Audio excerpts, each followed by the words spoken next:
Hello, everybody. Welcome back. Happy Thursday or Friday, depending where you are in the world, such as where I am in the world.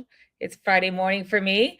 I hope everyone had a great week. It is our first full week into the new year, guys. I hope everyone had a great one. Look forward to hear what you guys all did on your first week. It is our second live stream of the year of 2026, but it is our 86th weekly call. Subject this week is Gulf Regional Week. And look at that new background we got here. That looks really cool. I think Sarah Ross made that one. That looks awesome. Hey, Dark One, let's UpRock. That is for show. Let's bring up some familiar faces. It is the Thriller in Manila, Jesse Adams. You're on mute, bro. Let me unmute. I can't unmute you. Hello. There we go. What's up, Jesse? And Happy New Year again. January 9th. Yeah, let's go. And then let's also bring up let's see. What's a good rhyme for Bucharest? The best in Bucharest. What's up, Christopher? Well, hey there, everybody. Happy Thursday. Happy Thursday. Happy Friday, too. Well, I say the Thriller in Manila was Jesse, but you know what? There's actually both of us. Whereas we're flying back from Bucharest to our home. Hey. So for us, it's Happy Friday. Yeah. Is it really Friday already for you guys? 1:40 in the morning. That's right. Yeah. 1:40. We're in the future. God. Yeah. You're doing live stream early. What's up? We're flying back to the States after let's see. We had the whole team. We were all out. Let me do this. The whole team, guys. We were all out in God, so much has happened. Abu Dhabi for Breakpoint. Mm-hmm. And then afterwards, we had part of the team. We all got together in Bucharest. And Christopher, what did you name it? So we spent the holidays over in Romania for the to work together. So that happened over the holidays. In our WhatsApp group chat, Christopher named it the Bucharest Holiday Sweatshop,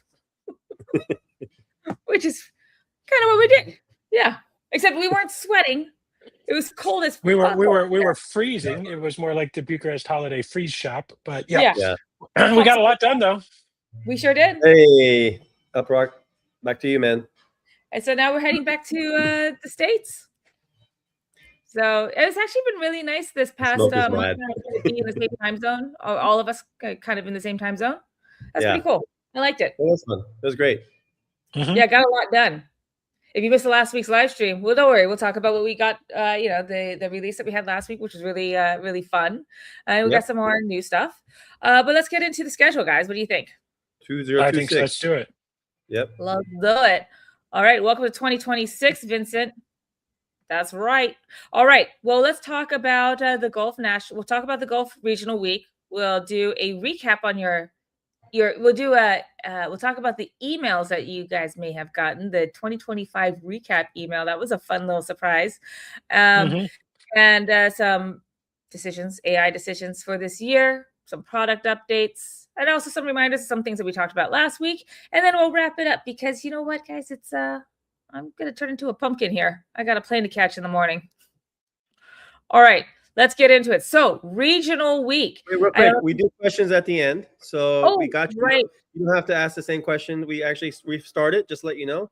We will respond to that at the, we do FAQ at the end. So great. Glad you asked. We will. I'm just going to answer this one every day. So that happens every day. So every day. That's the answer to that one. You want more content? Okay, fine. But if you're talking about like some one of the campaigns that Sir Roz did, or maybe something else, we actually did our the bonus distributions just a few days ago. If that's what you're talking about, if you're talking about something else, then be more specific. Otherwise, those two, that's what Chris just said. We do every day for a campaign that was recent for the holidays. We did that a couple of days ago. Just follow our X account for details. But if you mean something else, then obviously ask again. Thanks. Yeah. Okay. Questions, Q&A, put them in the chat, and we'll get to them at the end, or if we do not, then we'll do it if it's relevant to the topic at hand. All right. Hey, good morning, Tim. All right, so let's oh, I'm gonna hide this. Okay, I think we have too many. Both of us are in doing the comment controls. Okay, so here we've got for the week, or for this week, it is the Gulf Regional Week. So we do a UpRock World Tour where every week we highlight a new country. And if you're in that country, physically in that country for that week, you double your earnings. And all you got to do is have UpRock working in the background or running in the background. And so we've been doing that for, how many did we say we did last year? I think it was 41. We've been doing it for 41 countries, I believe. I think it was 41 countries. Something like that, yep. Something like that. We didn't have one last week because, it was the first day of the new year. So we thought, let's not be, let's keep it even ground for everybody. But this week we're starting something new. We're doing something a little bit different for the UpRock World Tour. Instead of one country, it is a regional week. And we are starting off with, they always say, it's always said, data is the new oil. So what region in the world has a lot of oil? So we're starting off with I mean, and the other thing that led into this, if you look at some of the stuff Raz has published about this and will be publishing about this. Now, Sasha or somebody else, I'm going to need your help on this. I hear there's like a big football championship happening soon.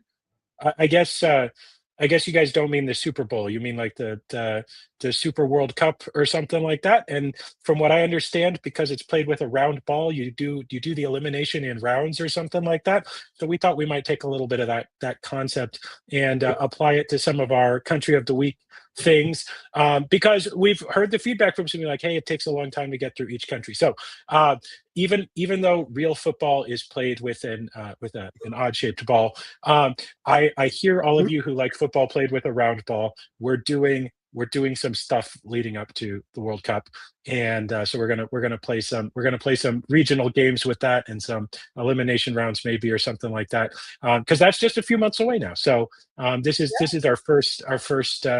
We could call this our first group. See, I even know what they're called. I pretend. I had to Google it, but they're groups. Yeah, they start as groups. But then the groups come from the regions or something. I don't know. Anyway, we're just going to do it our way. So we're going to call this the Gulf Regional Week. Nice. Yeah, there we go. It's the powerhouse. So it is the Gulf. So if you are in the Gulf, what countries are we talking about here? He says cities here. So Riyadh to Dubai, Doha to Muscat, Kuwait City to Manama. You're going to double your earnings for this week. And there's nothing you have to do. You just have to keep UpRock running in the background. There's things you could do to improve your earn rate. And your earn rate helps determine what you're going to, your earnings, obviously. And there's things you can do to boost that. So head over to Rocket Booster and you'll see some things you can do, such as answering surveys or playing games. Now, some of these things, like some surveys may not be available in your area, but always check out games. I mean, there's a lot of games that you can play. And we will start introducing more badges as well. And we'll talk more about badges in a little bit, but there are some badges where you can earn by doing, completing some achievements or reaching some achievements in UpRock, the UpRock app, and you can get a boost from doing that as well. But we'll talk more about that in a bit. For now, the Gulf, enjoy your double earnings for the entire community across the Gulf. But here's also another fun challenge. And we're going to be workshopping this more as the year goes on, as the weeks and months go on, how we're going to, we'll hone this in. But we want to have a little MVP challenge here for you guys. All the regions team up. We have individual stakes. And so, when I say stakes, I don't really mean like staking tokens. I mean, just like here's the thing. We're gonna have to find out who advances to the next round. Who's the MVP? Who's going to advance to the next round? So that's why I mentioned this in light of the World Cup coming up. So we're gonna be doing that a little bit, make it a little bit more fun. Maybe let countries have a little friendly competition against other countries in the region as part of our country of the week thing as we start doing Yeah. region of the week. And we're also still going to do some countries of the week as well. But the reality is that, for some of these regions where some of the countries are a little smaller, we don't necessarily want to make everybody wait so long until we get through, all 200-ish countries. That takes a long time. So this lets us get some more regions in, have some fun with all of this, maybe take some of these concepts and even apply them to a ladder later in the year. Or something like that. So that's what we're thinking. We're trying it out. We'd love your feedback on all of this. And I promise to use the word football in the most ambiguous and confusing way possible. I've been really workshopping my material to try to make sure that you guys don't know which kind I'm talking about. Yeah, I think only in America, I think people would have that confusion. Maybe actually, because I think everyone knows that. It's just going to be a losing battle for us, Christopher. American football is only football in America. Only in US. But you know what? I've been building up this whole football thing for 86 weeks, Jen. I feel like at this point, I'm on your side. But I'm being realistic. And all I hear is sports ball when you guys both talk about it. Yeah. all I see is men running around in tights, and that sounds great to me. What kind of Jesus? Well, you guys American seen the football, news? Yeah. You guys see the UAE news? So it's actually fitting. Data's new oil, kind of big news. UAE. I mean, obviously, UpRock and XII is building out massive AI infrastructure in UAE, but also Binance has announced their headquarters are also in UAE now. So it's kind of like two things already happening in that region of the world: AI and crypto, which is pretty wild. So, Yep. That's the vibe we got at Breakpoint in Abu Dhabi. Is just a lot of people are thinking about creating their companies there, raising money there, and there's also agentic wallets happening. So it was a mixture of AI and crypto, or the blend of the off-chain and on-chain world, and also plus the AI in the crypto space. So very fitting start for 2026. Yeah. So, guys, if you're in the Gulf, let us know your represent your country. Show us those flags. Right. Drew, talking about that sounds men running around in tights. That sounds like ballet guys running around in tights. My dad told me when I was a little girl, I was super into football, but it was just whenever the guys would show up, like run on the field, I'd just get all like, ooh. So I've been crushing on men in tights since I was a little one. I'm a big fan of football. I guess soccer, you guys don't do that. So that's why I don't like soccer that much. Yeah. Okay, enough of me objectifying men. Let's move on to the next. Perfect. Love it. All right. So, guys, last week was our first week of the year. And our live stream happened to fall on the first day of the year as well. You may have also seen a fun email that dropped itself in your inbox of your 2025 recap. And what we did was, we just shared kind of like, Spotify's your year in review. Here was your UpRock 2025 year in review. So things about your mining streaks, or your streaks, the boosts that you've earned. And, everyone kind of got a little bit of like, what percentage are you in as a contributor or miner? How much have you mined or have you earned since in the year? So that was really fun to see. I'm curious to see what everyone got, and I see that on X on the thread, people have shared their screenshots of what their recap looks like. And if you have one, please drop it in too. I would love to see more. Yeah, here's awesome. Here's a post of it. I because I tested with multiple accounts. I was like, wait a second, I should be way higher. And then I forgot I have because I test multiple accounts on this one. So mine's not as high as I thought it was gonna. I'm pretty high. Mine's pretty high, but it's like I was thinking, I'm no Spaceman or Reka. I'll give you that. I'll tell you that much. I know that Spaceman and Reka probably are like number one. Reka probably is like the biggest. But yes, big shout out to Tufi and Vidvan for getting that out, and also you, Sir Raz. Yeah, I was about to say, I sort of I sort of vaguely Oh, sweet remember you guys. guys talking about this, and then I hadn't heard about it for a while, and I thought the idea had maybe I didn't see you guys discussing it or whatnot, and I was like, oh, it's too bad, and then it just showed up out of the blue. I didn't even know it was coming, and I was like, oh, we actually did this. This is awesome. Like, Yeah. nice, seriously, nice New Year's present, guys. I loved seeing this come out. This was a really nice thing to have done. Yeah, it was really cool. Do you remember where you are, Christopher? I'm like you. I don't have long streaks because I'm constantly uninstalling it and installing dev versions and stuff like that. So I don't have long streaks. But yeah. Yeah, mine are all like RCs and test flight. But yeah, it's really cool. You guys did great. Jesse, do you remember yours? Or No, you same. the same boat? Yeah, I constantly I'm all over the place. I have the admin versions and the beta versions and the alpha versions and so. But all good. No, I love it. I'm glad this happened. It's awesome. Yeah. Yeah, you guys did great. So drop it in.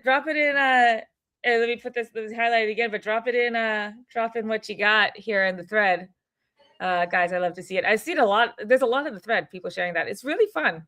And you know what's going to happen next year? We're going to have even more stuff for you to highlight for you, like the badges that you've earned, the achievements that you've reached. Yeah. We'll have even more. And we're actually working on a report for our 2025 stats overall. So these are individual contributions that helped out, but we're also going to compile them all together, and we're going to share some fun report soon. So that's just, I won't say more than that. It's just kind of teaser, but we're going to show you what does all these contributions actually mean and how they help the whole UpRock network in the community. So we're going to share that. And then this year, like you said, Jen, badges coming out. I think next year we'll probably highlight even more like the tasks and how you actually had a huge impact on businesses and people and individuals that use Rocket AI. So the 2026 recap is going to be pretty epic. Yeah, it's going to be awesome. Very, very cool. Well, I was I'm gonna jump ahead a little bit. Since we have badges here on, as Sir Ross says here, it's just gonna get better and better. And since we have unlocked badges here in the screenshot, let's just jump over to the badges section real quick, because if you missed the live stream last week, you may have missed, or if you haven't opened the app in a minute, that we have now badges and achievements, and we launched with the first two, which is Fresh Start, where you had until the 4th, the end of the 4th, so Sunday, UTC, to just check in, and all you gotta do is just check in, and then you got a boost for a week. But we also had a very special badge that we launched with called Diamond Paws, and Diamond Paws was awarded to anybody who had been with us since before our TGE. These are pre-TGE OGs, and whose account was still active.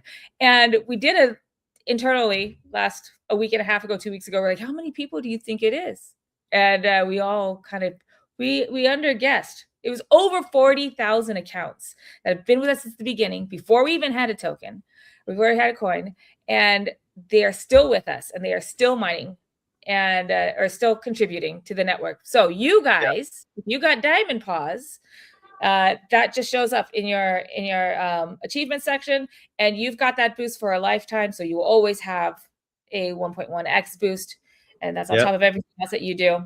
But we'll have more. We have more badges coming out. So we'll have one called Fresh Start. That will be when you do a onboarding quest when you open your account. And then another one is called, we're working on a few, but one fun one that we're working on that's coming out soon too is called Front Row. And that will be rewarding you for watching the live stream. So guys, you guys are here first. You get the alpha. Let's go. If you are watching the live stream, we'll have ways of verifying that you actually watched it. And you'll get a boost for the week for watching the live stream. So those are in the works, and they are coming out soon. We've got a lot of great badges coming out. And you know what? Thanks to you too, Roz been working really hard on finding for a set of badges. Sasha, I love this idea. There's a big football contest coming up, and there's a big other football contest coming up a few months later. So we'll think of a fun little badge related thing for this. I'm gonna make you watch the Super Bowl whether you want to or not. And in exchange, I'm gonna have to watch the World Cup. That'll be our pact, bro. Nice. It's just gonna be the Chris and Sasha badge. Yeah.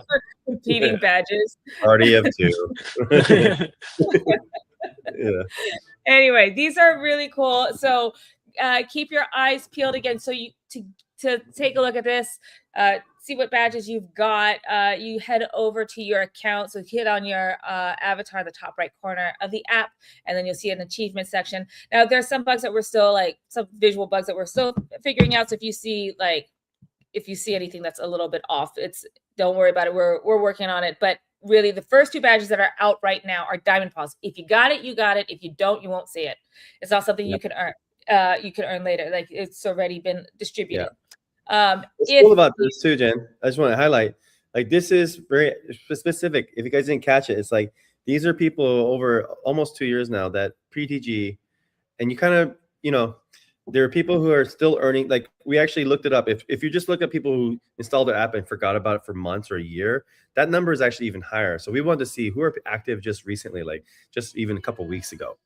And that number is pretty awesome, because that means you got shared values. You're here, you understand the mission through the ups and downs, and you do look at these metrics as like, how strong is your community, and that's really inspiring for our entire team. Really, that's awesome.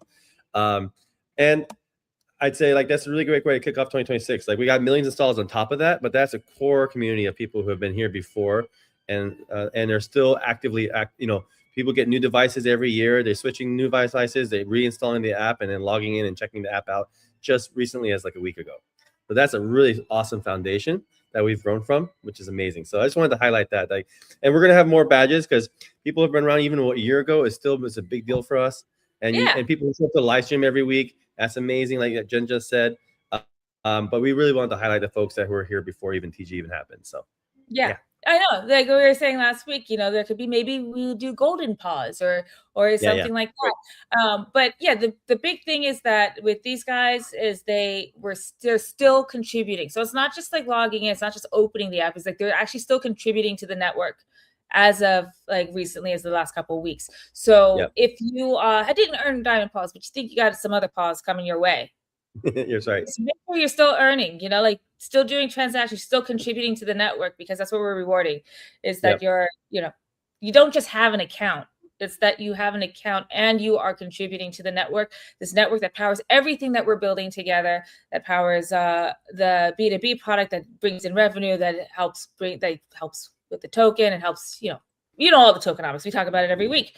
So that's right. Everyone contributing, everybody helping each other. So if you didn't get Diamond Paws and you want to go for the next set of paws, because I know that's coming. Yeah. Keep contributing. And we got more coming. Like I said, we got Front Row coming. We got Fresh Start. No, Fresh Start already happened. Fresh Start was checking in. We're also working on check-in streaks. We're calling that one. What are we calling that one? There's Front Row, First Steps.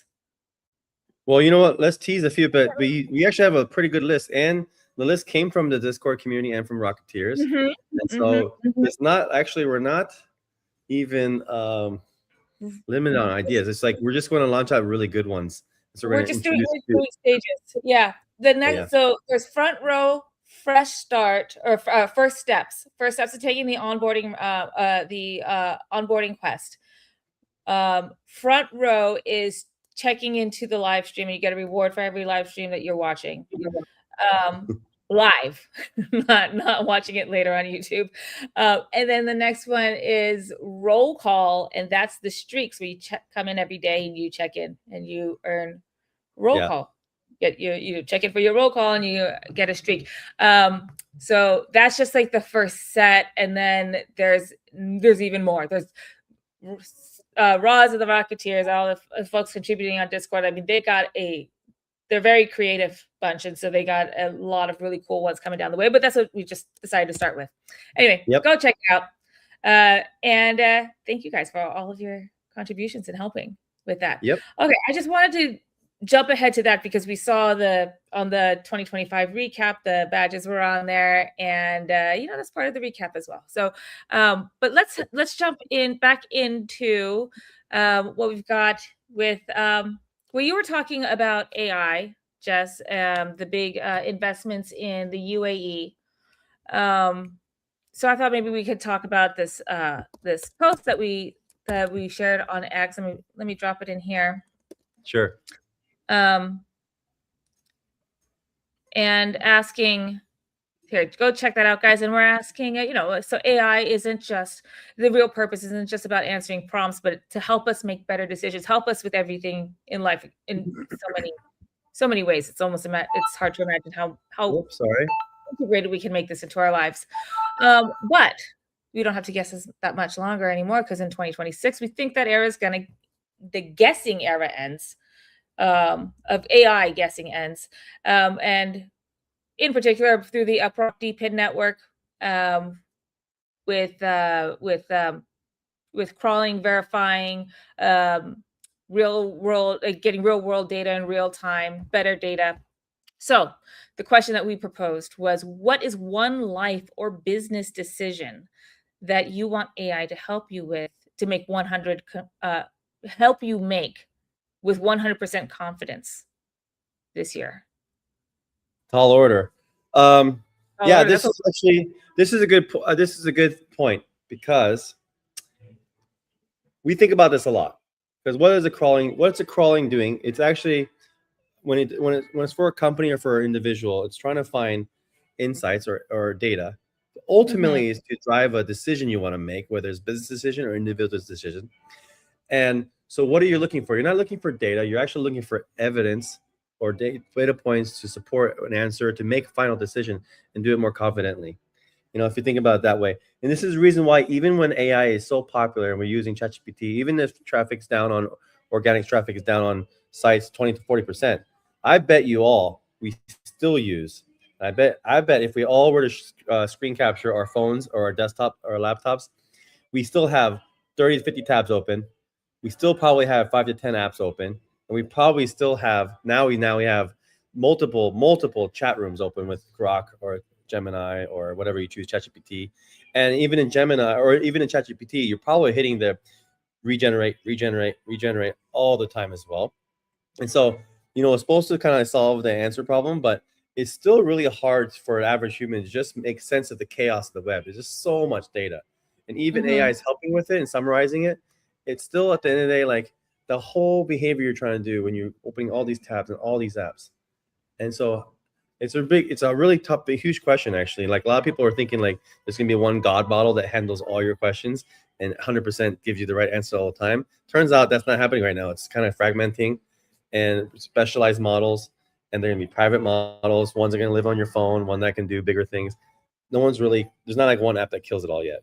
So yeah, it's kind of loaded question to say what, but this good point, because what your answers are to us tells us what are some really interesting use cases that people think about a lot. Yeah. That you wish AI can help you decide better on, give you more confidence to decide on. That saves you time or money. That's usually what comes down to those two things.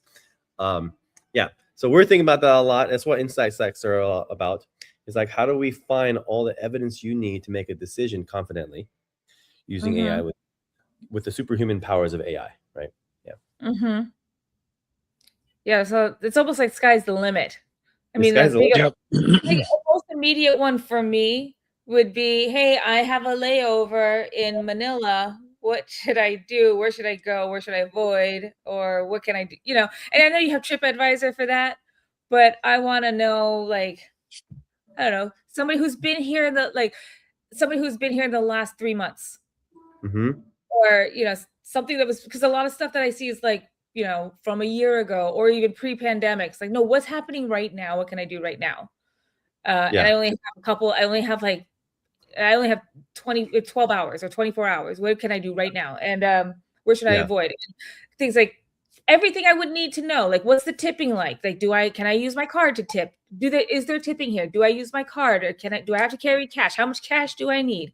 What areas do I avoid? What areas don't have a lot? Like, what neighborhoods or barangays don't have, late night, things like that. So that's my most immediate one. Well, and I mean, the other, the thing is, I agree with both of those. I think, the thing with AI is, for me, it's a new technology, and it's clear to me it's a transformative technology. I saw especially in November and December, there were a lot of these.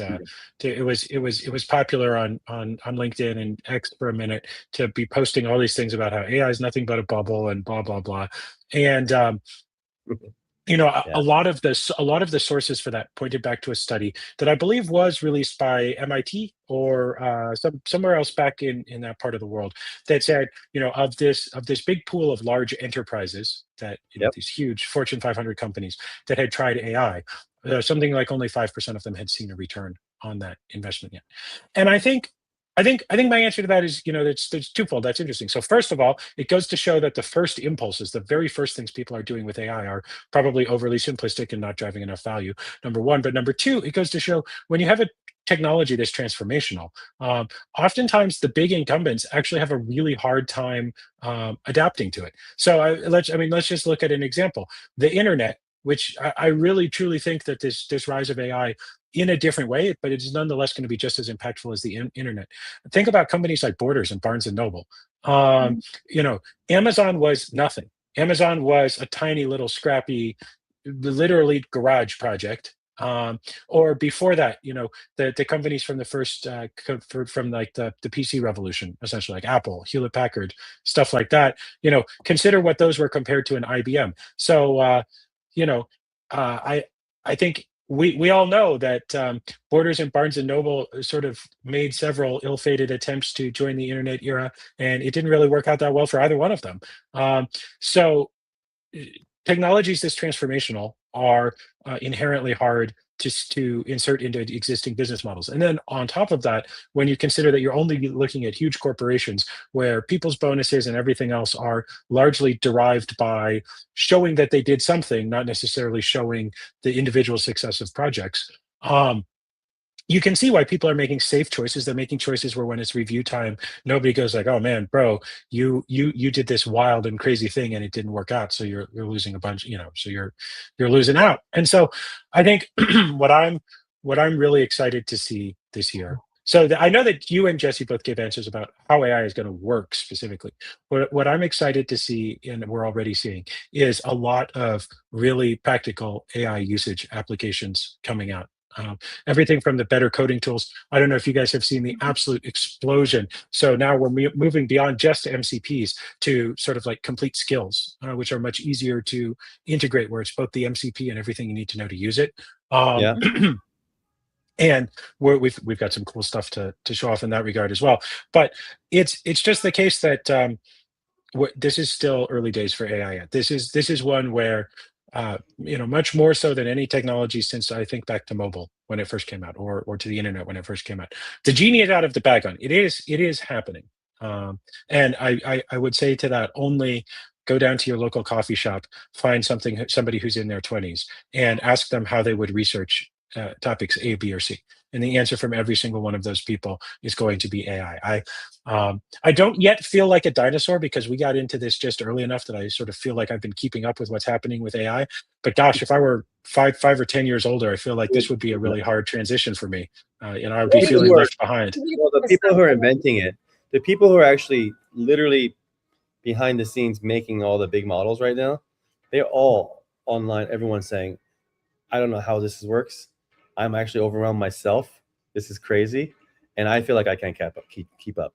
They're all saying that. Every single. Well, so like if they feel and they're like in it, they know how to actually deploy on the bare metal. They're really there from the beginning. Like I think a lot of people who actually work using AI probably feel the same way. Like at one point you're like, "Oh my God, this is way beyond my brain. How's it doing this thing? If I feel this way, how does everyone else feel this way?" But I think just, sometimes we had this conversation a while ago. It's like, at the end of the day, you still need to ground it in reality and ground truth. And AI doesn't really know what's happening in real world. At the bottom line, you still need to make a product people love.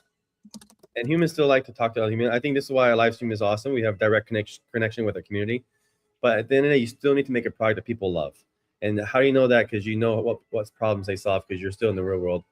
And this is why there's not that many.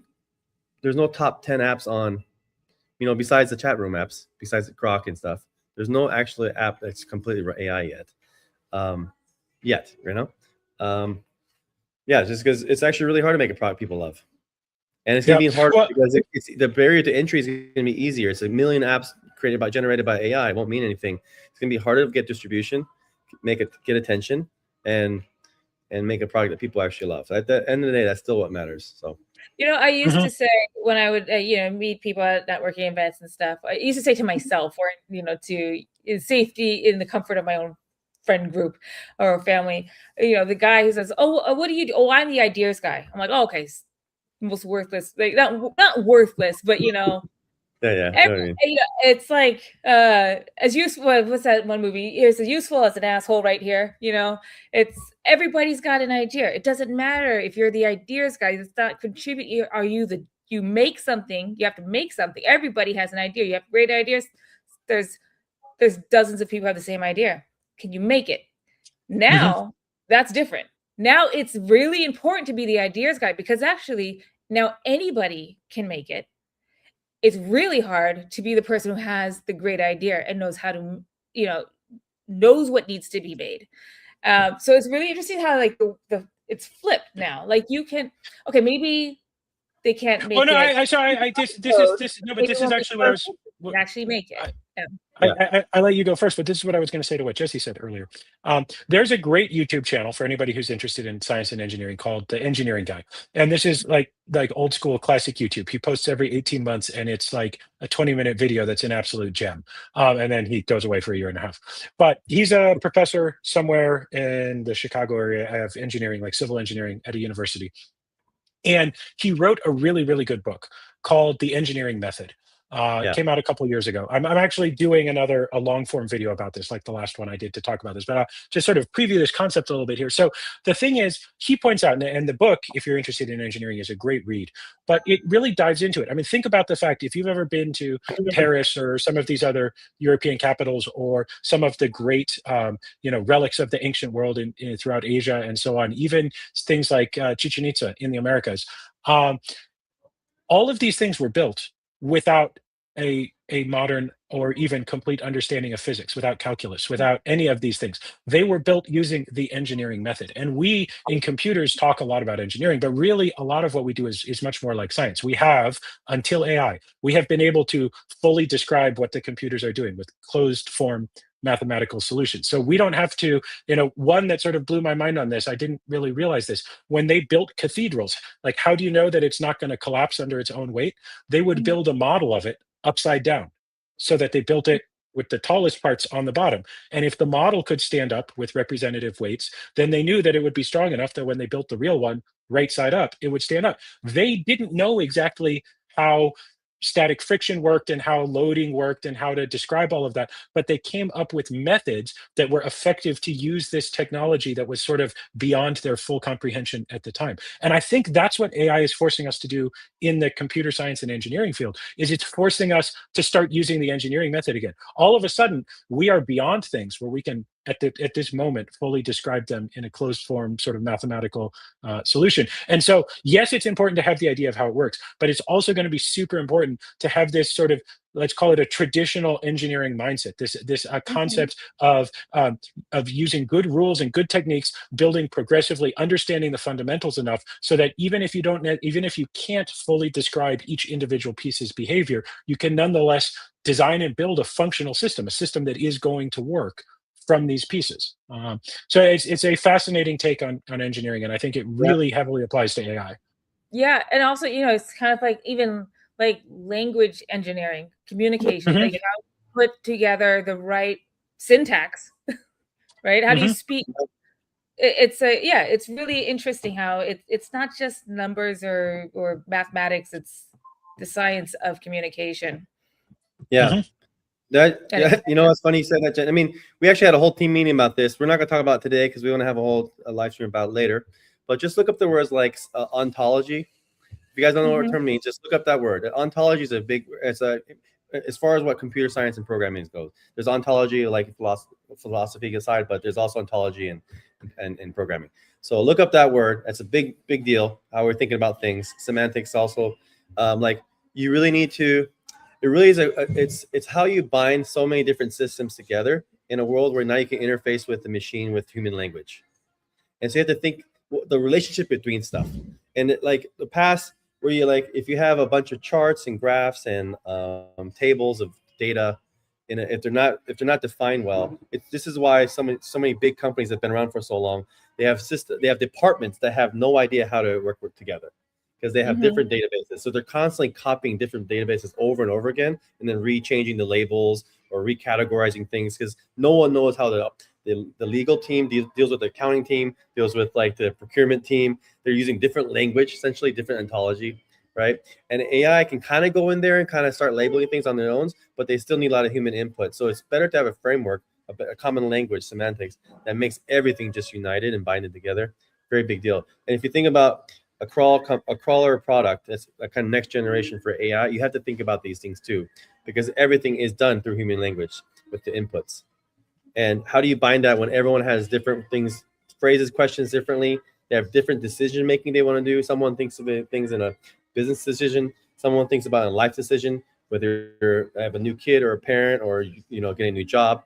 Everyone uses slightly different words. So this is very important to think about, like, how do you make sure all those things kind of boil down to what the intent is, what's the decision you want to try to make, what's our archetypes actually that you want to do, and then we can actually deliver a great product for you because we understand kind of the ontology here. We're framing it that, because bottom line is, if you can codify kind of human behavior of your search, and why you want to codify anything, because then you can replicate it, you can reproduce it, you can make it shareable, and you can upgrade it, you can scale it. So you got to really understand, how do we take something that you're naturally doing, whether it's asking questions through tabs, through a chat room, or through apps, and then you're holding all that stuff in your head right now. You're synthesizing all your head. These are like little insight stacks you're putting in your brain, and you're kind of keeping it there. And how do we make sure what you're doing already in your head, we can codify it so that you can scale it at superhuman powers? With AI. So, yeah. Thinking about all the little inputs that can affect a decision or your pursuit of a decision.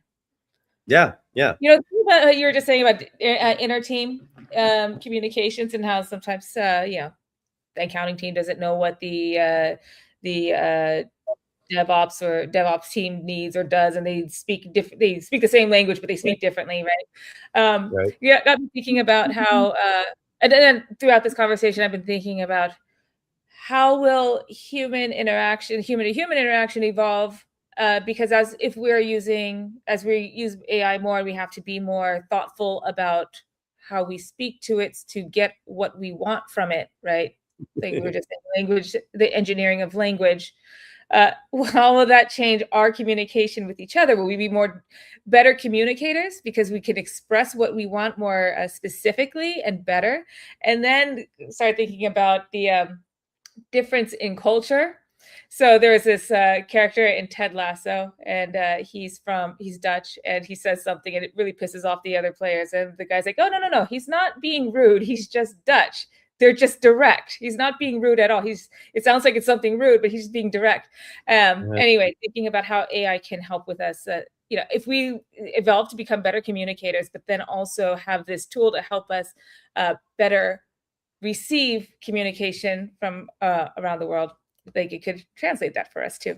Anyway, the point is, guys, that the question was, what kind of decisions do you want AI to make for you in 2026? And as you can tell from this conversation, guys, it's endless. It could be anything. It could be anything. Unlocking so much for us. We think about this a lot because the big topic at Breakpoint was better decisions around on-chain activity. And in the crypto space, everyone's predicting this year is going to be about prediction markets. And so prediction markets is also an everything crazy thing, because you can bet on everything. And so when you bet on everything, and if you have your wallet and you have a prediction market and you have AI, you have the on-chain activity you're looking at wallets, on-chain signals, and then you have your off-chain or your like the regular internet and what's happening in the real world. Those signals are being like with the thing in Venezuela, right? That's a real world change. There's probably many bets placed on that, right? So you want to get those signals as fast as possible, real time as possible.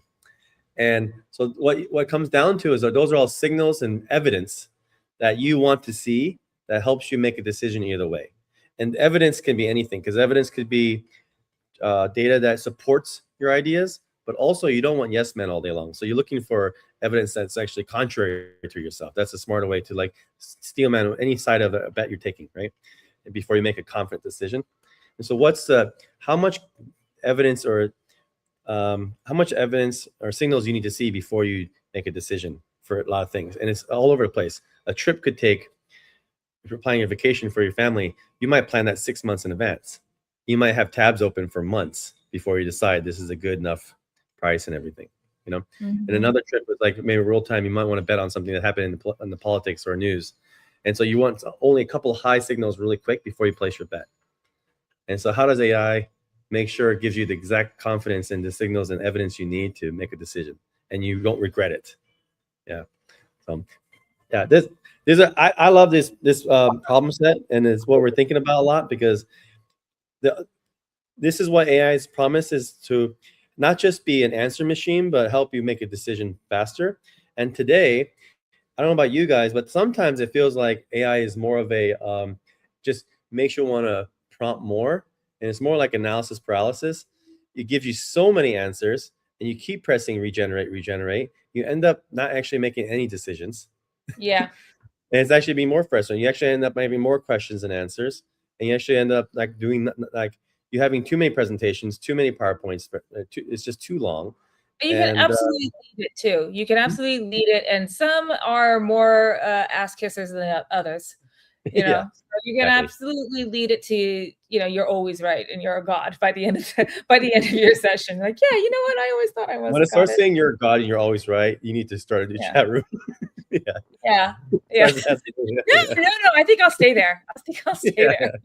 That chat room feels right. Have you ever when you're working with an AI gone back and edited its previous responses? No. It doesn't know. I mean, you typically need to be doing this low level via the API, but sometimes when I'm working on something that's a little off track, I'll go and do that. But then one always wonders, well, what would happen in a totally different conversation if I just went back and edited something it said a long time ago? And they tend to get kind of off track and flustered when you do that. Yeah. The token probabilities don't make no sense no more.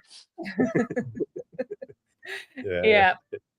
I think that it can definitely go off the rails quick. But back to the God thing. I saw something. I broke up with a guy once because we had differences in religion. He didn't see myself as a god, and I know I am. He doesn't accept that I'm God. That's why I mean, see, the advantage of always being right about everything, as I am, is that when AI tells me something, I just have to explain to it why it's wrong. That's There you go. Sometimes, but I'm a giving fellow that way. I'll take the time to explain to ChatGPT why it's wrong. Yeah, so as long as we can, because pretty soon it will be boss. When it has like, hey sir, I have all your passwords, I have all your encrypted keys. Like, okay, yeah. Anyway, Tech Kelly says, can we have predictions on the UpRock app too? So sorry, sir, no financial advice from us. You're gonna have to ask your AI. But maybe thinking of that actually made me think, what are the horse races gonna be like? Whenever you could just plug all this data in for a horse race, the horses, and now you could be like, yeah, okay, Lucky Lake's not, kind of probably a sure thing. We will, Tech Kelly, though. I think. How much do I want to say? Yeah. We'll get more interesting discussion in that regard coming soon, but probably not quite in the way you're expecting. Yeah, because if you're doing prediction markets, you want superhuman crawling to real time everything, to any trend or topic or news category, whatever you're betting on, and you want to be able to know that your crawler or whatever you're working, whatever technology you're using, can go deep enough and fast enough and real time quick enough, so that you get some alpha faster, right? So that matters, you know. It's like, and also you want to make sure, like, you don't want news that affects your bet like tomorrow, way late. So you can bet on anything. So that's actually a good example of what a next generation crawler for AI should be able to handle, is give you some off-chain data and insights you need to place, make a decision like a bet. Yeah. And I know you're here every week, Tech Kelly, but for everybody else who isn't, in particular to UpRock, just keep tuning in every week. And, we're always shipping and we're always building stuff and we're telling you about it. We keep you guys in the loop because we kind of see this as our weekly stand-up, a lot of teams every week. For the community. And we share it with you guys. So check in every week because we share with you what we're working on, and then that will help you place your bets. You don't need an insight stack for that. That you got straight from the horse's mouth what we're working on and building. So nay. Nice. By the way, this year we should do this more. We did it a little bit last year. This year, whenever we do a release, and whoever is the lead on that feature or release, we're gonna have them on the live stream. We did it last year a few times. We do that way more. I think that was fun, and we're gonna do a few more partners coming on too. That's gonna be good too. Yeah, that will be fun. Don't have to always just be three faces. Well, shall we get in? I saw some questions come in. We'll do those at the end. But shall we get into some product updates? Yeah, product updates. What do you guys want to start with? Let's do the sweet after. Let's do sour up front. Let's do iOS real quick because it's super annoying.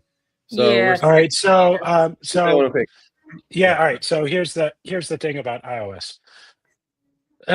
Nobody reads what you send. The damn thing goes around and circled. It comes back. It's like you go back. It's like snakes and ladders. You spend all this time writing up lengthy technical discussions, and then you get back literally like a one sentence answer from, based on tone and description and something else from a different person, and it goes back to the beginning of the damn process. So anyway, we're still working on iOS. We're going to keep working on iOS, and we're going to keep working on iOS, and it's just going to be, for a platform as impactful, I'm going to sound a little red-haired and commie here for a minute, but for a platform as impactful as Apple, it's what people complained about star chambers in the UK before the American Revolution, that it was, it was a totally opaque process. You didn't get to present any evidence. There was no transparency in what was going on, and then you just got answers out of the blue, and there's all kinds of bullshit going on. And anyway, so we're writing another lengthy response to them because they didn't read the last one. Hopefully, we're around to a new review again, and we're going to go with that. And we're going to keep after it. We're going to keep doing stuff. I think maybe from some of the previous discussion, people were getting really hung up on some stuff in our FAQ, which wasn't actually what the app was doing, and it wasn't saying anything that was wrong. But I don't know, you read one thing, you understand another. So we updated the FAQ to make it super clear what each app on each different platform is doing, and we're going to keep on going with that. So because they're actually telling, it's not even Apple. Some, like I said, some carrier said we're doing something that we're not even at all doing. We actually showed them our code, with a whole bunch of code, and we're like, this is not even possible. Like, here's the code, check it out. And I think we're getting shuffled around because we show it, and then no one looks at it, and another review comes in. They're like, we have to give them another context that they have no idea what the conversation is. It's just one of those things where it's just you can get passed around, super annoying. So we're gonna do it a few more times. We're gonna get on the carrier's case and just be more stern with them. And worst case scenario, we're going to have to maybe change something, because this is an annoying thing about the whole thing. They're accusing us of stuff that we're not even doing, but we might have to just make it really not able to. So we might have to do some things in the UI itself to just, this is the worst case scenario. We don't want to change some stuff, but we might have to do it.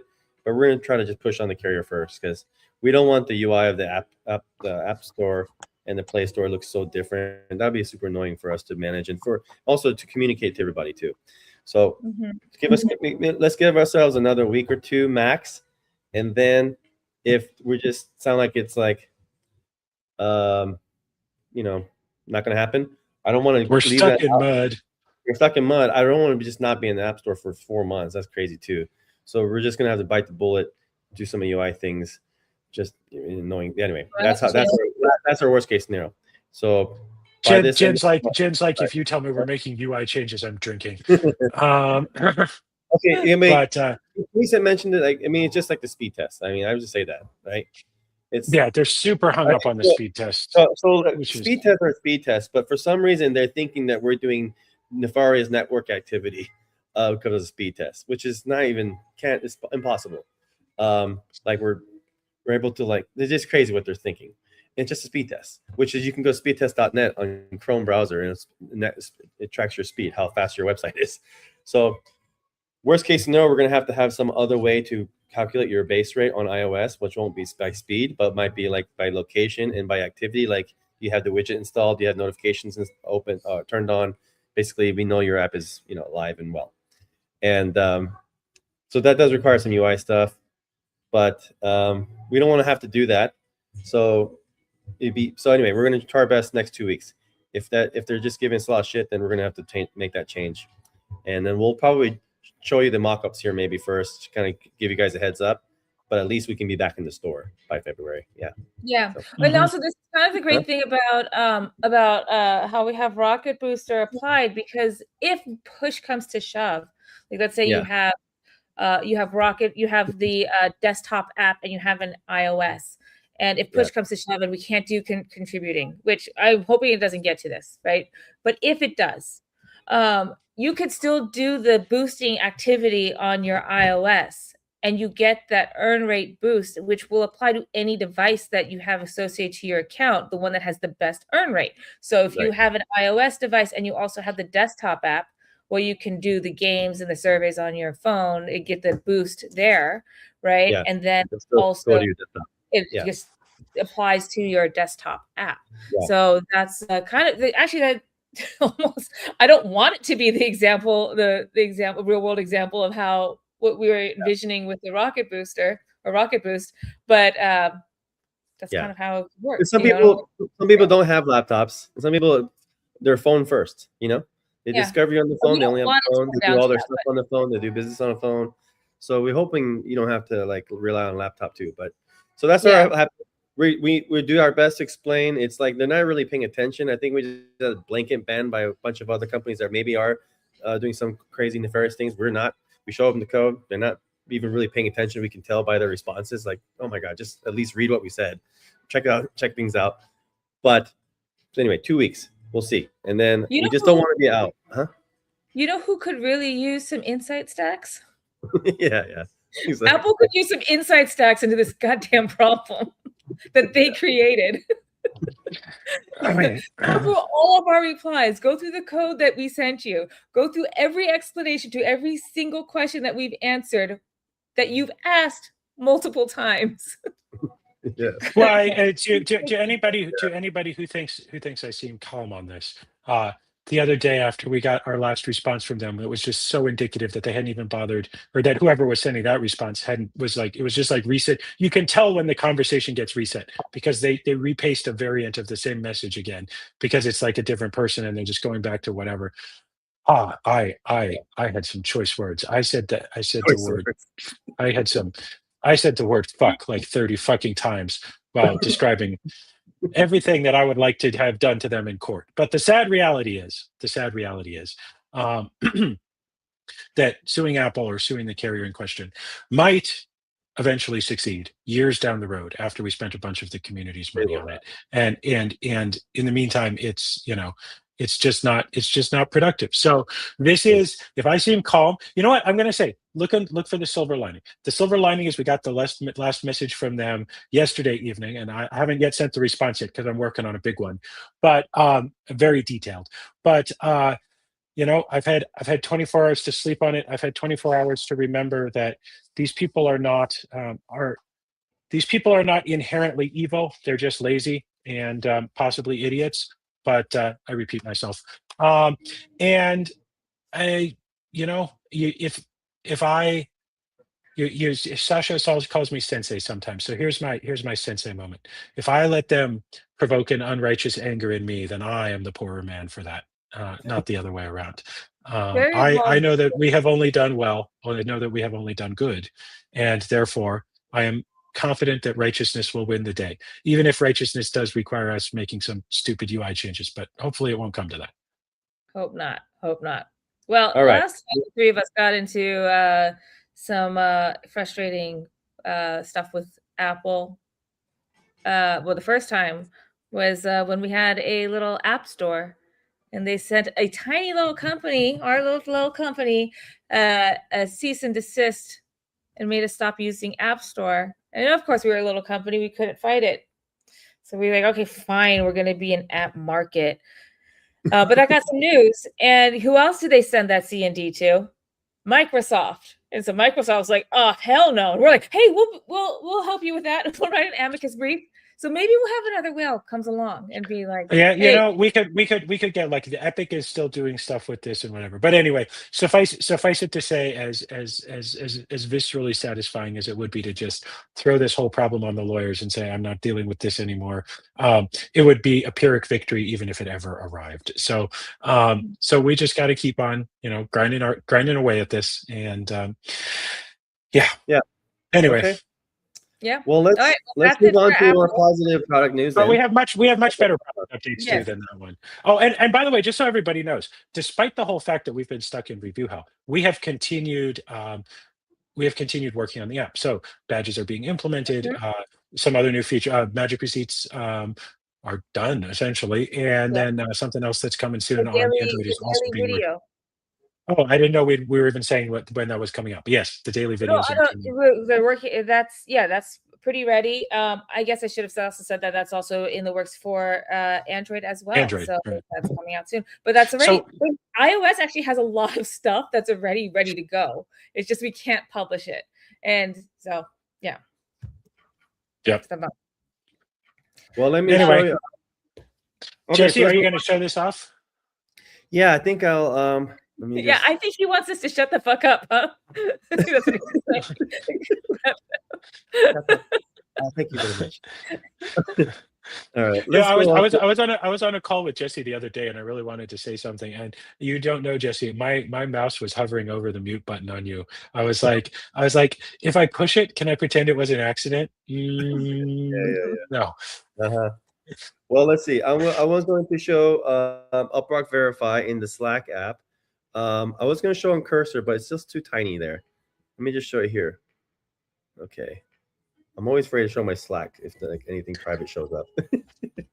Oops. Does that work? You got to put your, hang on. You have to do it again. There you go. Oh, there you go.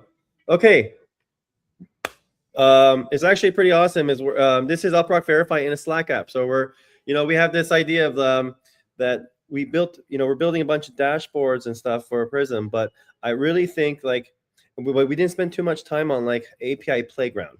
We think for this type of products, there's only going to be kind of two interfaces you need, whether it's an API, and API just needs docs. If you're a developer, you already just want really well-written docs, and that's it. And then there also is MCP. MCP is just to integrate with any agent or LLM tool you need. And what that means actually means we want to go to what your workflow is already currently at. What are the surfaces you're already using to conduct your business? And one of those surfaces is Slack. And so instead of building a fancy app for just UpRock Verify, we're building tools that integrate with what you're already using. So in this case, this UpRock Verify is right in Slack. And so I've actually, while we're talking here, I already ran a couple of commands. So it's really simple. You can just literally say UpRock Verify and whatever website you want to verify. Let's say the whole team, we just made a bunch of site changes to uprock.com. And so it takes a couple of minutes. I just earlier today, actually on the live stream, you can see I did for lovable.dev. And it says testing from 5 regions. So we have 5 regions around the world. We test actually multiple devices in each region. So we get 35 tests worldwide. Normally, what you'd have to do is have a whole team. If you've ever actually worked in a tech company, you have a testing team that actually does this. They actually go out and on their real phones or maybe a test of computer company phone, they actually load them up and test them and make sure everything just works especially after a big production or a big deploy. We actually do that through the UpRock community. So when I do this command, this actually is going through devices right now. We're doing 35 tests. Those tests are going out to people who have UpRock installed. And when those tests happen, you're earning UPT. Pretty damn awesome. And so what are we testing? We're loading the site. We're loading the site not in your browser, but in an engine that's part of the UpRock app. We're gonna execute it. We're gonna render it. We're gonna load it just like it would on a real device, because it is on a real device. And then we're gonna send back those results. And what we're gonna do. So as you guys know, we've had our core crawl API out, and we have some customers for that.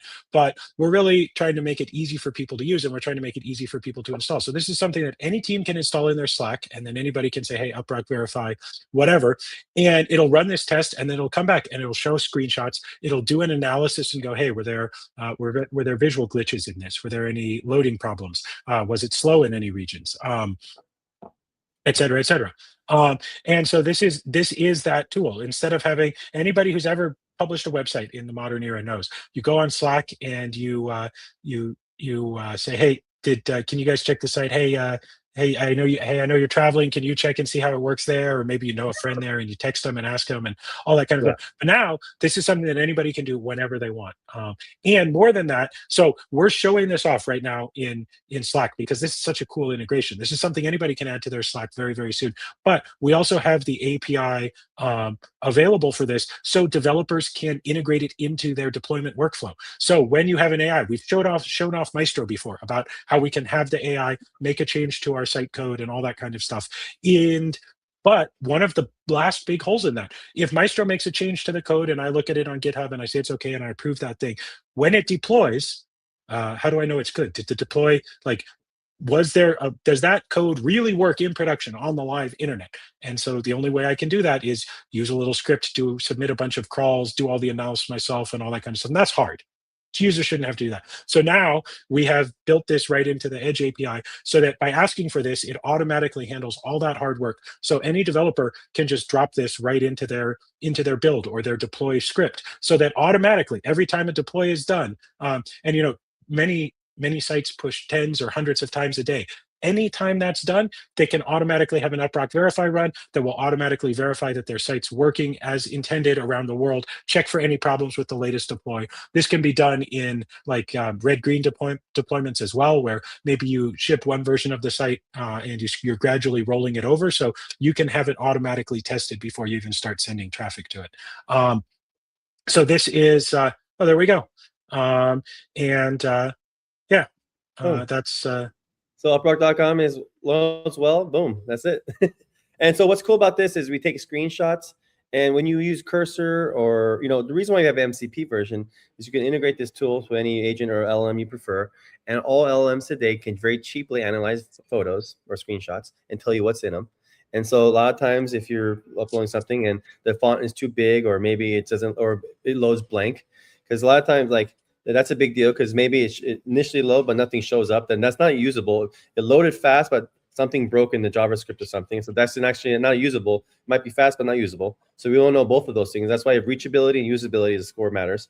And then if you have some screenshots, maybe you want to see, like, it's just not rendering right on a smaller screens. You won't capture that unless you have real devices, because a lot of the tools are using kind of your browser debugging tools. And again, like, if anyone worked on a website, it's a big difference between running it locally on some browser test tools versus what do actual people see on their real phones, and how does it perform? Because you want to not only know, did it load right, how did it load, and how fast did it load? And we provide all the metrics. So this is going to be a free tool. Our core product is the crawler and the insight stacks, but this is an awesome use case for insight stacks and the crawler. So we're going to get a bunch of people to try this. If you're a company, or you're a startup, or you're a founder that uses Slack today, we'd love to hear from you. We can get you an account started, and you can just install this free Slack app, and love to get your feedback. And this is one of the tools we're launching with. So pretty excited about it. It's looking great on Slack, and then we're gonna actually, again, like, MCP next. So that's probably the next demo. Maybe we'll show you on Cursor or something, or Claude Code. Mm-hmm. And by the way, we'll also integrate with our Maestro product, with our open source project. And so you can have an agent on the background, not only write your code, test your code, but also verify it works in real life, which is pretty cool. We can do all those things, and Maestro you can conduct your orchestra of agents to do all those awesome tasks, to just ship at AI speed is the goal here, and use AI to do all the things you need part of your workflow. So there you have it. Pretty cool.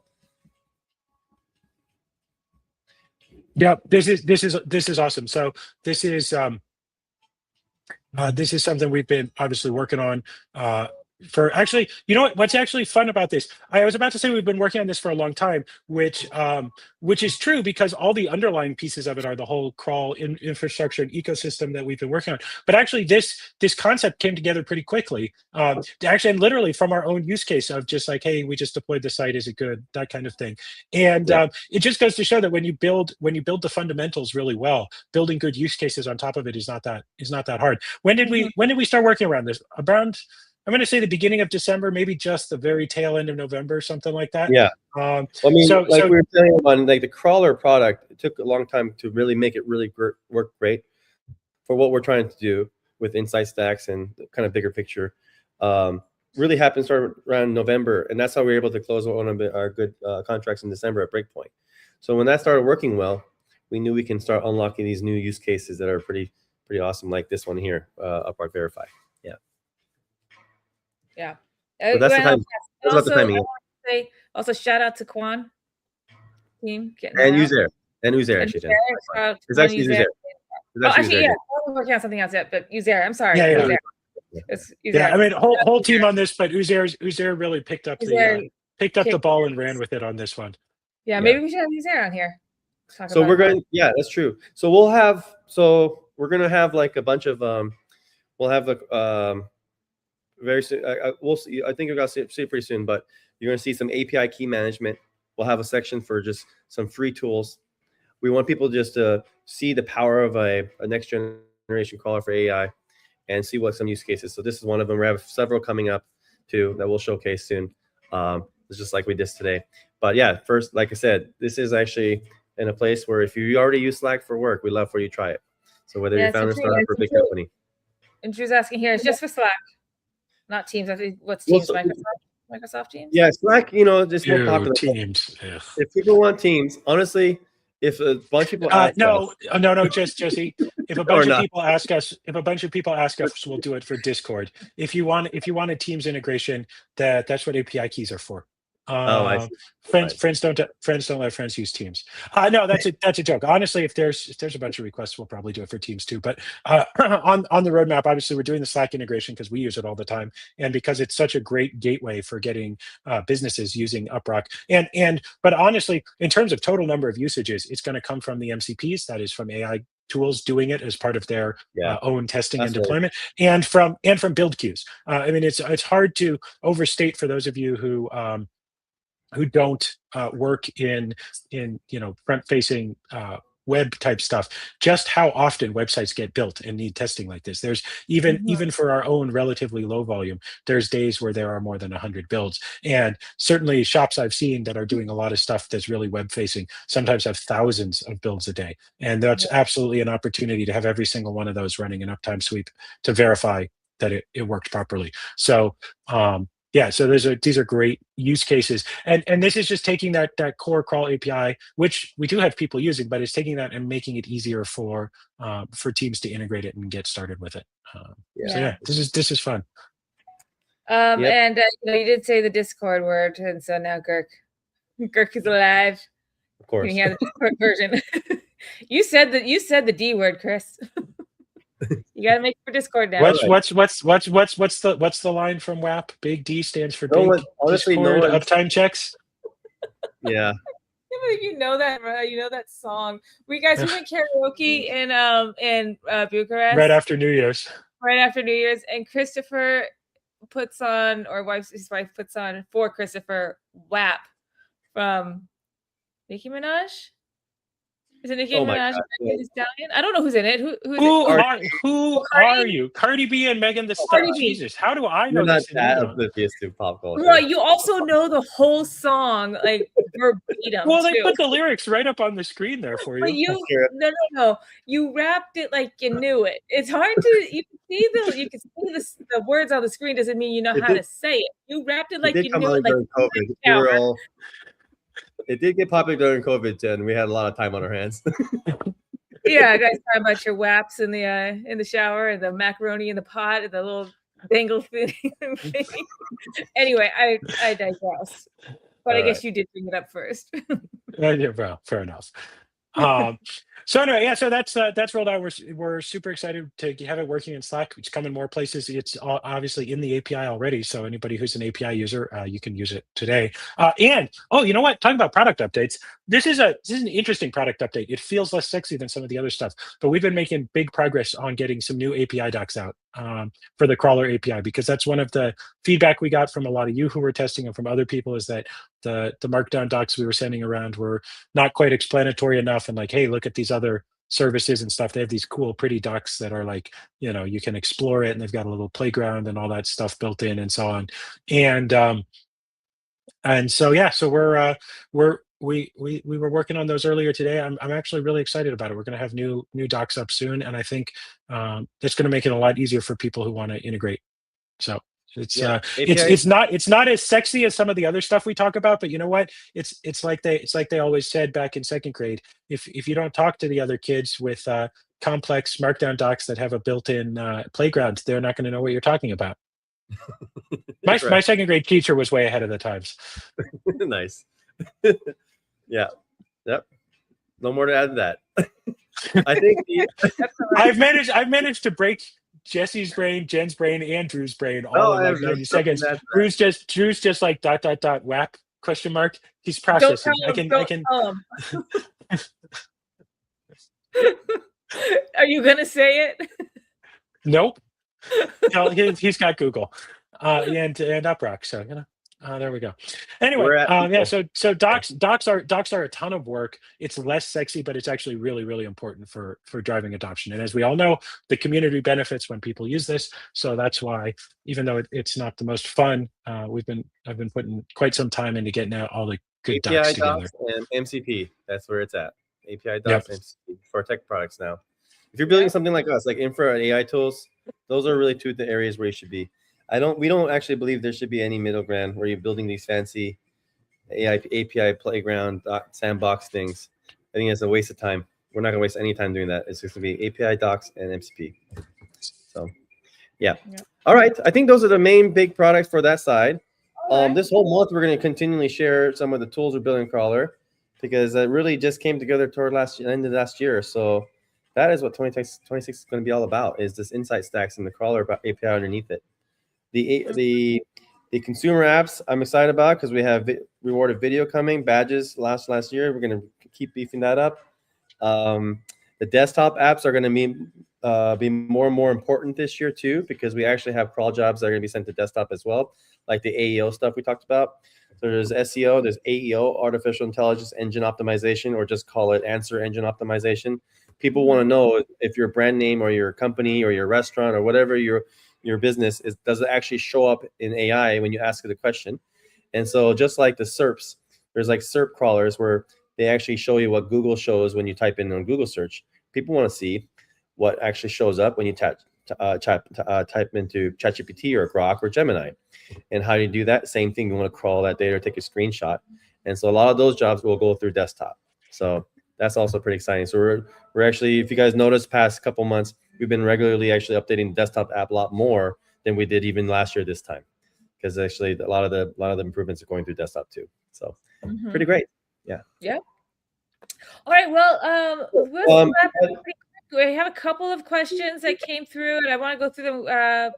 Some of them already got answered, but let's see. Latest one, Lafayette asked, "Can we please lower the staking amount?" Well, we are actually doing we're going to be reworking the whole staking feature. Just it deserves another look for 2026. So I don't have an answer for that today, but we are taking another look at it. We may change some parts of the whole staking flow and offer. So that is on our plate for this quarter. So one of those things might be different staking amounts. Christopher asked, not you, Christopher, but Christopher Torres. It looks like Spaceman already answered, but when he downloads, he has the app from Solana Dapp Store, and when there's the updates, it sends him to Google Play instead. The Dapp Store is just a little behind the Google Play Store, but we'll have updates to the Dapp Store shortly. Actually, I don't know. Yeah, Dapp Store doesn't have the. Wait, does it? Actually, I don't have my phone on me. Maybe Rake, if you're still here. Do you know, Christopher? No, I don't think so.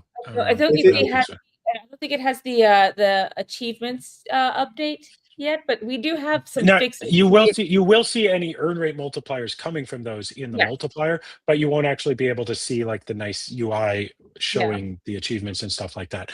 So yeah, I These don't. earnings are for per account, not per device. These badges. So if you have diamond paws on your account, you're just gonna get it. So it'll be there. So, here we go from Rika. So that'll be soon. So yeah, it's not that far behind. It's just this this update. But this next update also will probably have everything in there, so you don't have to do a couple.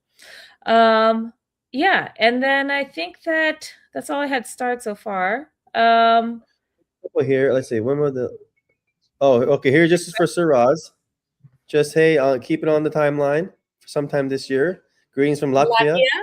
Oh well, Latvia you know week, that we're event. doing we're also doing the region, so maybe we'll do another region near Latvia. Yeah, Because I sounds don't think we've done Latvia yet. We have done regions before. Remember, we toyed around with it the first time last year was with the Scandinavian area. Because there's like so many countries. There's like 5 countries. Like, we can't just do like, you know, there's some of them are small countries. So anyway, that will be coming. That will be coming shortly. So and the other question from him is actually this actually was a misunderstanding. We actually fixed it with that Mexi. So maybe this is old news, but this was last fall. You might have read an old blog post. So Mexi never really delisted us. They the market maker who we had hired to work with Mexi was just like went MIA, and so they paused the market for a few weeks while we got a new market maker. But yeah, we're as far as we know, everything's cool with them. So I just whenever I see something like that, I just had an immediate panic and went and checked the market and pinged the market maker, and so as far as we know, all good there. Yeah, everything's good. And Spaceman is letting us know there's Discord questions. My Discord is updating, and I'm on host help Wi-Fi. Let's see. Give me a second here. It might take me a minute.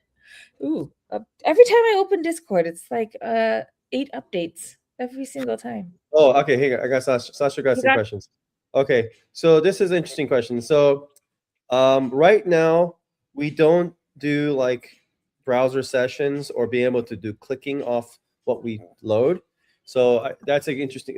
Like if you want to do more commands, like some people want to click links to see if those are broken. That's a whole nother like another feature set on top of what we're doing here. It's like which actually can unlock a lot of other crawling jobs, because this is like a common thing. But first step for us is like, let's just load a full page, make sure it works. And there's a lot of metrics that people still want, like how fast is it on the network, how fast was your CDN, you know, how did the DNS resolve, how fast is the first image loaded. These are also like, right now people use a product called Lighthouse API, which is a Google thing. It's from servers, so it doesn't really accurately tell you how fast it was on from real people's devices.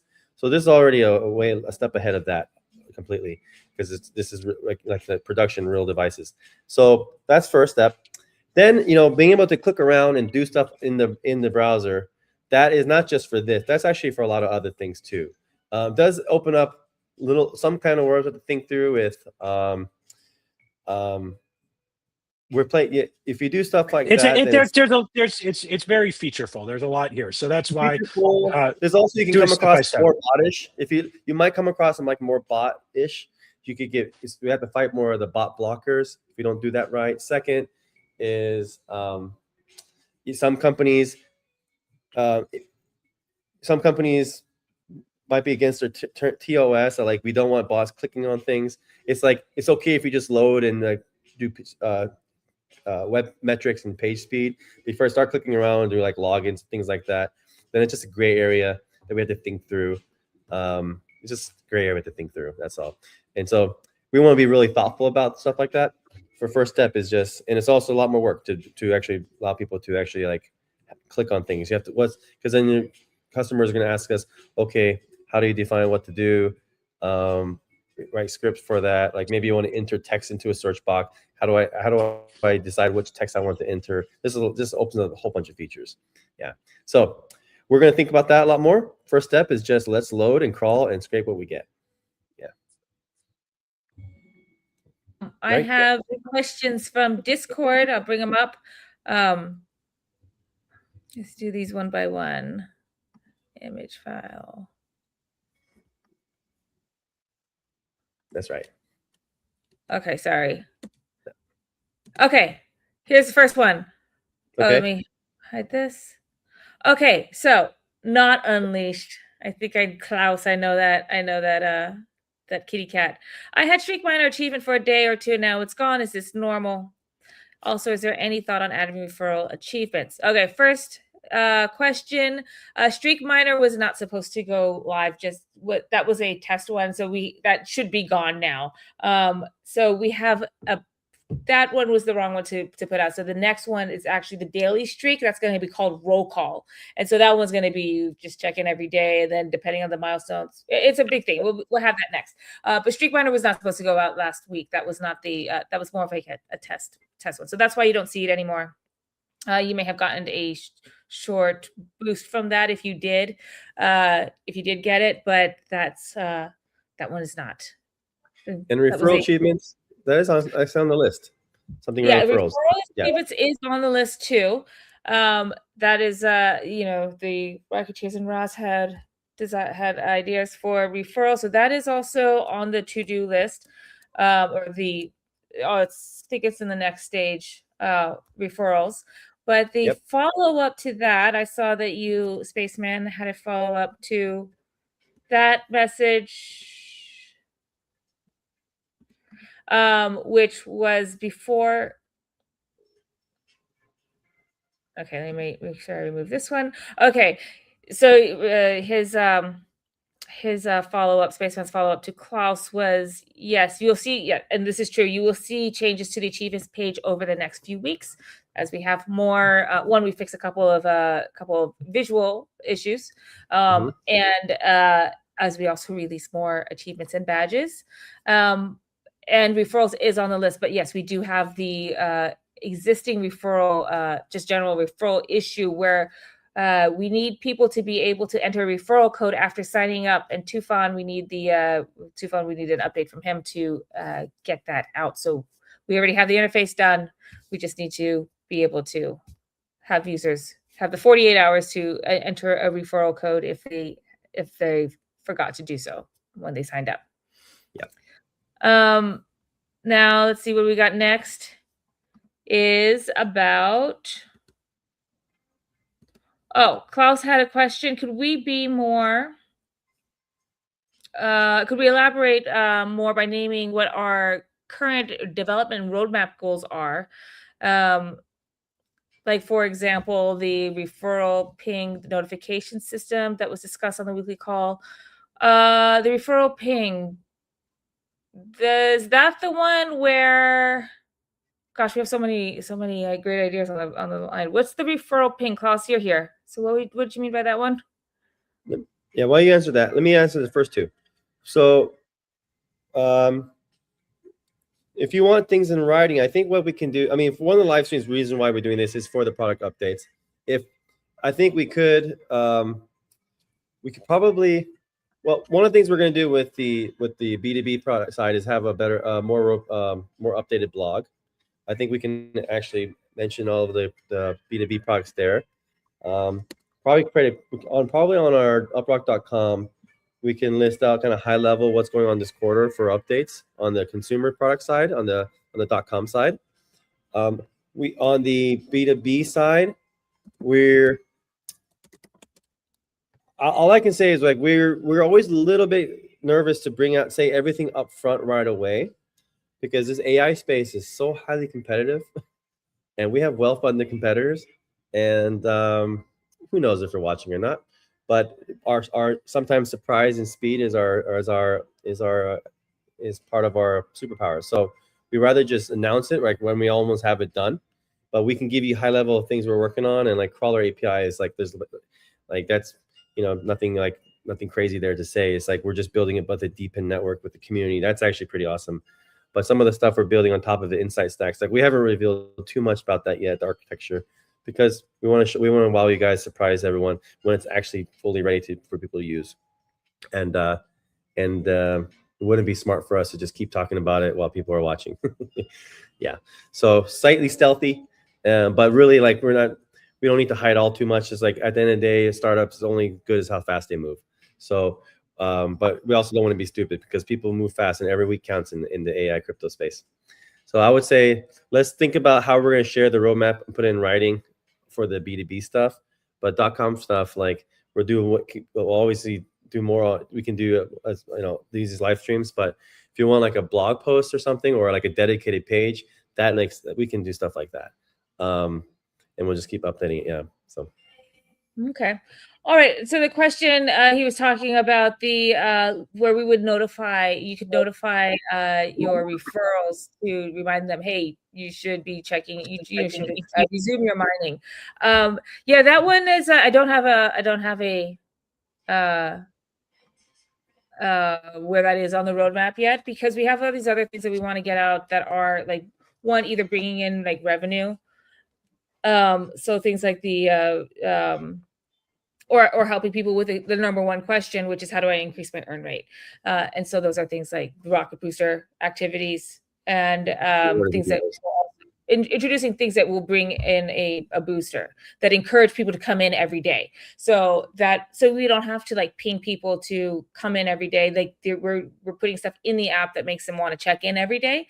And so that would be things like, like the check-in streaks, the rocket booster, and then as far as bringing in revenue too, which also like the games and answering surveys and then implying rocket booster to that. So our goal, hopefully, is that instead of having to remind people to come in every day, they're already doing it every day because there's something for them to check every day. But yeah, I understand what you're saying here, because it would, as you say here, it would be helpful because you do have a lot of referrals. But I don't have to be a little pokey poke. But thank you for the reminder on that, because I actually did not have that on at least for this month, the checklist. So thanks for the reminder. We'll put that back up. I don't know when we can get that out, if it's going to be this month or this quarter. I don't know if it'll be this quarter, honestly. I don't want to get you, but it's a good idea. I do like it. Okay. Let's see. We have, I'll just do this last one real quick. What are the tokens for? So that's a meme coin. Yeah. Go ahead, Jen. And a year and a half ago or so, we did a promotion with them, and it was called Wednesdays. Wednesdays. And so you airdropped some WEN tokens to your UpRock wallet. And a little backdrop, WEN is actually a meme coin that's kind of offshoot of the Jupiter community. So we're good with the Jupiter community because they had a launch pad, and we actually launched with them, LFG launch pad with Jupiter. They have the separate foundation called the WEN token. And so, we just wanted to do some promotions last year with them. We also created a Meteor liquidity pool with them, and we both burned the keys to the liquidity pool. So as forever locked on the Ether, we put about $100,000 in there. And so we have WEN UPT token liquidity pool out there forever on Meteor. So it's a pretty cool way to like double our money and partner with a cool community, and that's what that was about. So if you have some WEN coins, then that's probably because you were here for the Wednesday promotions. But it's a meme coin, so you can keep it, stake it, or transfer if you want. Nothing more crazier than that. Yeah. Yep. All right, this one's a long one, but I think it's it's worth bringing up. Yes, this is a good one, because we actually are working on a page. It's like the token health page. No, you're getting ahead. I was putting something else up. This is from Discord. So Bloodshot Eyes is, I think, looking through our FAQ or maybe some questions where we talk about how how we determine the base rate and how we need no proxies, no servers, no VPN, no scripts, no cloning, no bots or anything, right? What will prohibit you from earning? And follows up with, well, I'm confused because why would somebody not be allowed to use proxies, which serve essentially router server? Why no servers? Why? And I think probably maybe virtual machines. Why none of this? Which Spaceman had a very good response in Discord, which basically says, it's none of that is allowed. But for somebody like Bloodshot Eyes who's wondering, well, why not? Maybe you can explain. Well, this. so yes, all right. So yeah, good. There's a couple answers to this. Certainly some people run multiple instances. So if you're running behind a single non-residential IP address, if you're running behind a single residential IP address, that's fine. But you'll notice that we do split some of your earn rate. So that's fine. We don't apply that instantaneously because we do want to let multiple people in the household run. But at some point, that's just at some point there's only so much useful work that can be done from one IP. So we start splitting the earn rate. We definitely don't encourage you to do this. If the way that the work assignment is designed, you shouldn't need to do this to maximize earnings. Well, no servers and NFT hosting. I don't even know how those two things go together. But anyway, look, if you're using data center IPs that are mapped as data center IPs, then there are certain tasks that will be assigned there, and if such of those tasks show up, then we'll reward you for those. But the base earn rate is about testing from real devices, real things. So anybody can buy servers. We can buy servers, and lots of people can buy servers. So just spinning up servers doesn't really help the network that much for many tasks. That having been said, for some tasks, I mean, it's even an option that our business users can have, like, hey, I actually want a data center IP for this. We don't get many of those, but if they come in, then they'll be routed to such instances. But we will tell you that you're probably going to have very minimal earnings through such operations.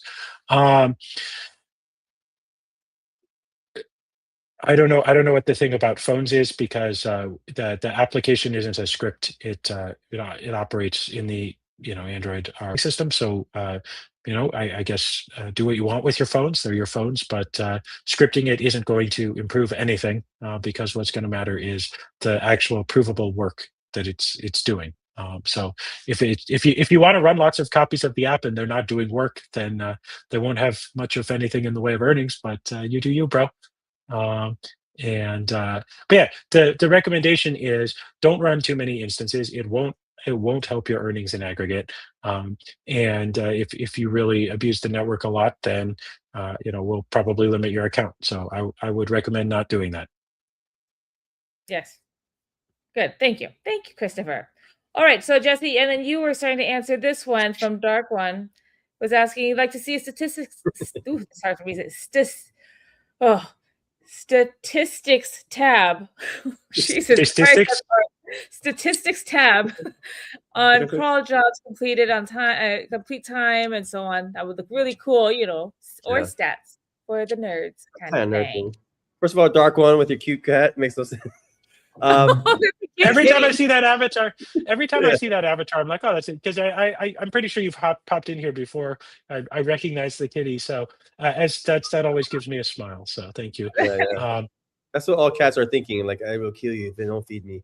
Okay, so we are actually creating working on a page. I'm not sure what we're going to call it yet. Like, kind of like the token page, like token health. Why you're doing this? Why it matters.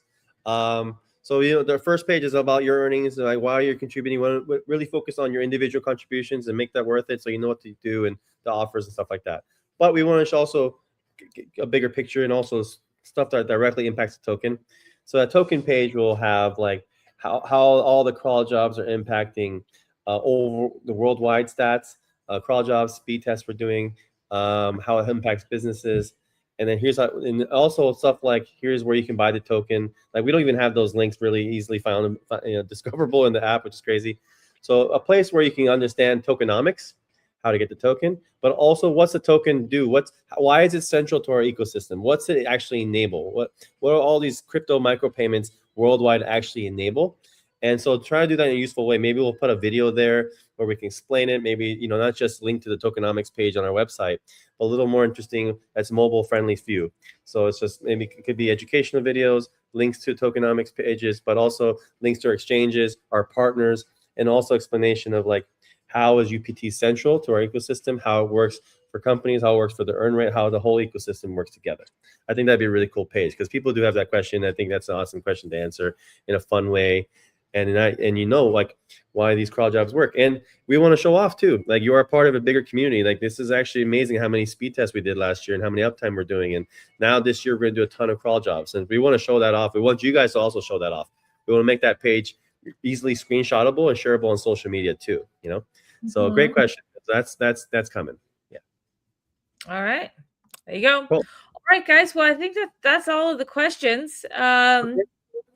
And yeah, we did a 140. Well, look at that. Look at a pretty good view live people viewing live right now. So when we have our front row weekly achievement out, this will be great for all of you guys.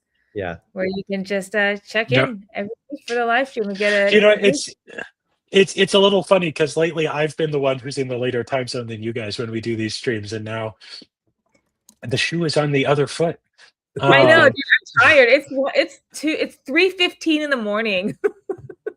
So hey, given that we're not in any kind of hurry, you want to start some long philosophical discussion about something for another hour? Let's go. So I actually have to call the airport and find out why nighttime is the right time for me. This the is the right track. The airport lost my luggage. Well, not the airport. My luggage didn't make it with me from Bucharest, and from Istanbul, and I was supposed to hear back about it, and I still haven't. So I have no luggage, and I am supposed to be catching a flight tomorrow morning. So yeah. No, as much as that offer is tempting, Christopher, I do not want to continue being on the stream with you just to shoot the shit. I gotta call the airport, find out what the hell my bag is. Well, all right, everybody. Then that calls it. All right. Well, that's it. What do you need luggage for? When I travel the world with nothing but one set of underwear. You know the great thing about one set of underwear? First you wear it one way, then you turn it inside out and wear it again in its fresh underwear, and then you just turn it inside out and wear it again in its fresh underwear, and you keep doing that forever. What the hell do you need more than one pair of underwear for? Okay. Okay. World traveler life hack right here. You need a bag full of cigars because sometimes you have a hard time finding a cigar store when you're downrange, but yeah, underwear is optional. Yeah, it's also the cigar smoke. Who's gonna know? Who's gonna smell your underwear? Exactly. Who's gonna smell the underwear? See, right. See, now you're thinking like a world traveler. Now I'm thinking like yeah. All right, well, guys, I think we should call it a night. Thank you to us for staying up late, Jesse. Thanks for staying up late, Jess. The bar's still open, and I'll think about how to make you a millionaire myself too. Yes. Well, great question at the end. So we don't have to do this anymore. Our AI avatars will be doing this instead. Yeah. Exactly. Exactly. That is how I will use insights, stacks, and AI in 2026. Yeah. Thanks, everyone. Appreciate you. All right. So what are we gonna close out with? You want to close out with a song that you made last week? Well, let's just or do you want to just do the usual? Oh no, last week was a New Year's one, but maybe it was New Year's Day. Some people may have missed it because it was New Year's Day. Oh, you're right. That's true. Should we do the New Year's one then? Yeah. Let's do it. Okay. All right. We'll end with the New Year's song, and this will be the last time we'll play it this year because then it's outdated. So, cheers, everyone. See you next week. Appreciate you all.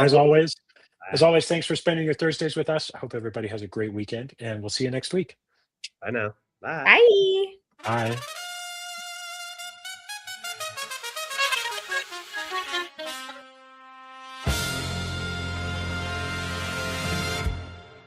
Well, now friends gather round, pull that chair a little closer, because what a year it has been. And baby, we are just getting warmed up. Oh, yeah. Ah, yeah. Oh, yeah, yeah. It started with a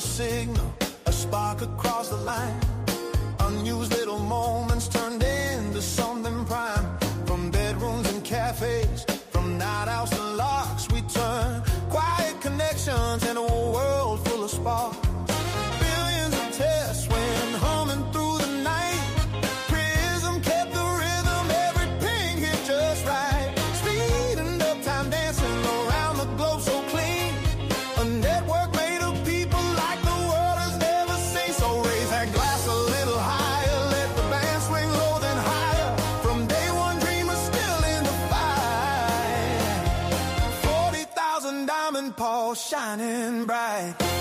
Swinging to the new year, let the whole world know. 3 million strong and growing everywhere we go. From bandwidth into brilliance, from a spark into a flame, we are UpRock, baby, and the future knows our name. Oh yeah. Rocket hit the launch pad, booster took its flight, earning while contributing, yeah, the timing felt just right. Badges on our jackets, achieving shining gold. Every note a story, every win retold. Wrapped up 2025, look how far we came. From early days foundations, now we are in the game.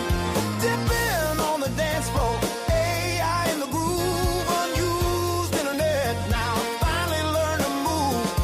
Swinging to the new year, hear the brass section roar. What was once just potential is kicking down the door.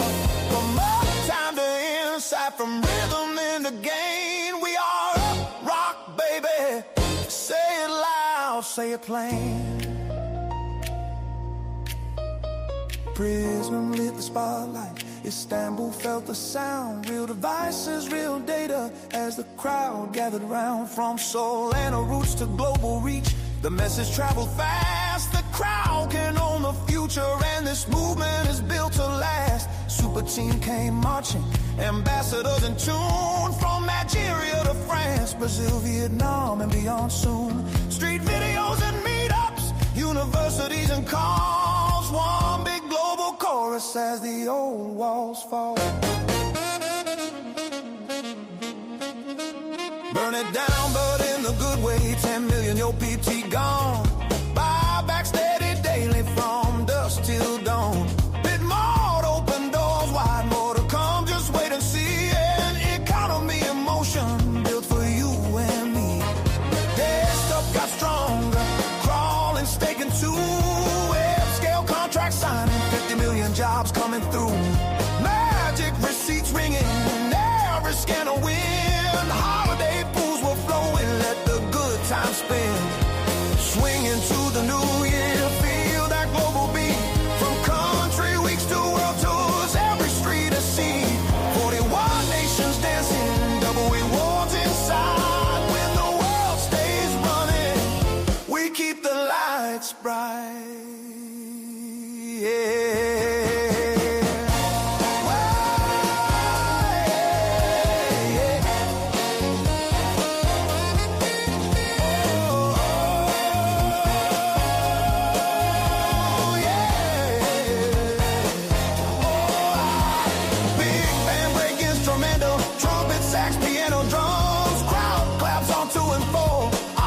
Lights were glowing, breakpoint energy high.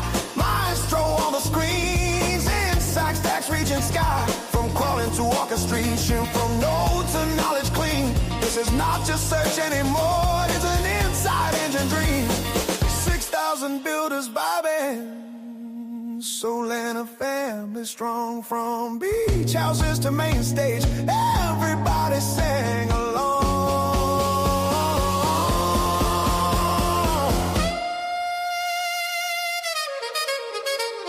Swinging to the new year, 2026 in sight. More rewards, more tools, more wins. Yeah, the future feels just right.